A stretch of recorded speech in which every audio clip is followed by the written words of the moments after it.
The critical faculty. An interested friend was pointing out to me the other day that the expert is not endowed with any senses ordinary mortals do not possess. He seldom smells or tastes any object he is investigating, nor does he often listen to any sound it may emit. He depends principally upon sight and touch, and these are two senses you and I possess as well. Yet the expert sees things we may not notice, and he has experience which enables him to compare, mentally, an object under review with other objects he has previously seen and handled. The archaeologist has to learn to weigh evidence. Sometimes the solution of a problem is long delayed, and then suddenly it bursts upon the investigator, or is revealed to him by the chance remark of someone in possession of further knowledge. I well remember the problem of some worn brick pillars in a college quadrangle. It was very puzzling. How had the bricks come to be worn like that? In places the wearing was high up, at shoulder level. In other instances it was low down, near the ground, as though a chained animal had worn the brickwork by the continual rubbing of the chain. Suggestion followed suggestion, until at last someone who really knew came along. He was an old man, and he well remembered how, when he was a boy, knives had habitually been sharpened there upon the bricks, sometimes high up, sometimes low down. So the puzzle was solved, and in the end how simple the explanation was.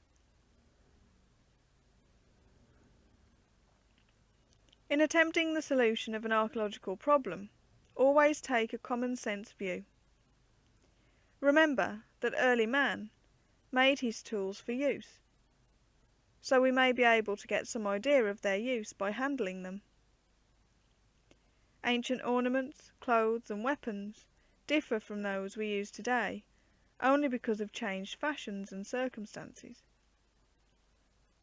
Tracks and roads were used in olden days as we use ours, for getting about from place to place.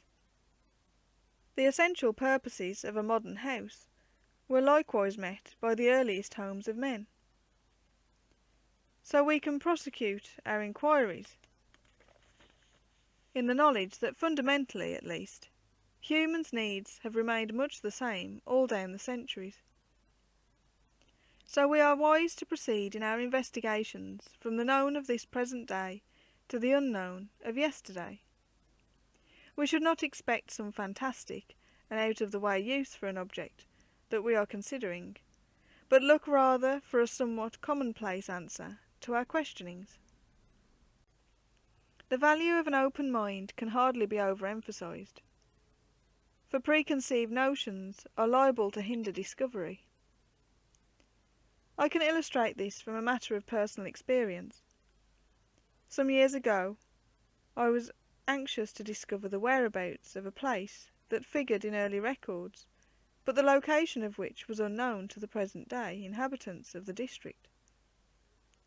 The map was brought out and consulted, an air photograph was taken and examined, and by a study of roads and byways, the site, an early Iron Age one, was eventually identified, excavated, and confirmed.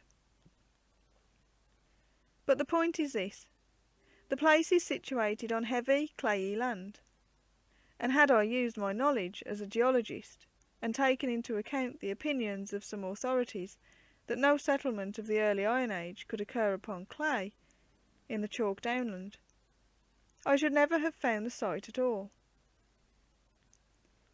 Fortunately, incredible though it may seem, I was so preoccupied with the evidence of air photography and that of the ordinary maps that I did not think about the geology, and so work went forward, and, in an unusual situation, occupation from about 500 BC was verified. I know of a massive earth bank about 12 feet high and perhaps 200 yards in length. It has long been an archaeological puzzle, and a subject of much discussion. What was it for? From a knowledge of earthworks, one would naturally reply, it must have been for defence. But this bank is at the edge of an estate, and runs directly uphill and downhill. Moreover, it dies away both at the top of the hill and at the bottom, and there is no conceivable defensive purpose it could serve.